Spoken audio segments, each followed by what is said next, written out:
తాగుబోతు మొగుడు సరైన జవాబిచ్చిన పెళ్ళాం. ఏంటి ఈ టైటిల్ అనుకునేరు?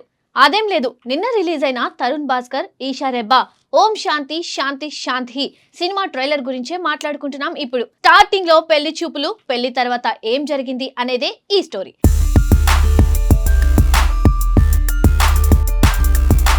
పూర్తి గ్రామీణ వాతావరణంలో వినోదాన్ని, హాస్యాన్ని కొత్త కోణంలో చూపించబోతున్న చిత్రం ఓం శాంతి శాంతి శాంతి.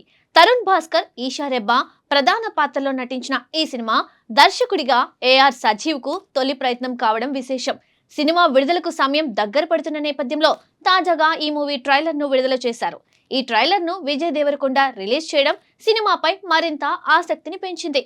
కథ విషయానికి వస్తే, చేపల వ్యాపారం చేసే ఓంకార్ నాయుడు జీవితంలోకి శాంతి అడుగు పెడుతుంది. పెళ్లి తర్వాత కూడా ఓంకార్ తన అహంకారం, ఎప్పటికప్పుడు చేసే మాటల ఎత్తిపడుపుతో భార్యను ఇబ్బంది పెడుతూ ఉంటాడు.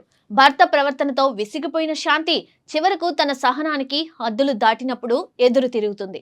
అతని అహాన్ని గట్టిగా ప్రతిఘటిస్తుంది. పరువు పోయిందనే కోపంతో ఓంకార్ ప్రతీకారం తీర్చుకోవాలని ముందుకు వెళ్లినా ఆమె శక్తి ముందు తాను ఏమాత్రం నిలబడలేనని తెలుసుకుంటాడు. ఈ సినిమాలో ఓంకార్ నాయుడు పాత్రలో తరుణ్ భాస్కర్ పూర్తిగా లీనమై కనిపించాడు. ఈ పాత్ర అతనికే ప్రత్యేకంగా రాసినట్టుగా అనిపించేలా సహజ నటనతో ఆకట్టుకున్నాడు. అదే స్థాయిలో ఆత్మగౌరవం ఉన్న భార్యగా ఈషా రెబ్బా కూడా బలమైన ప్రదర్శనతో మెప్పించింది.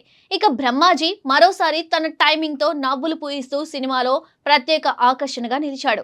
మొత్తంగా ట్రైలర్ చూస్తే కుటుంబం అంతా కలిసి చూసే సరదా వినోదాత్మక చిత్రంగా ఓం శాంతి శాంతి శాంతి కనిపిస్తోంది. ఈ సినిమా ఈ నెల 30వ తేదీన ప్రేక్షకుల ముందుకు రానుంది.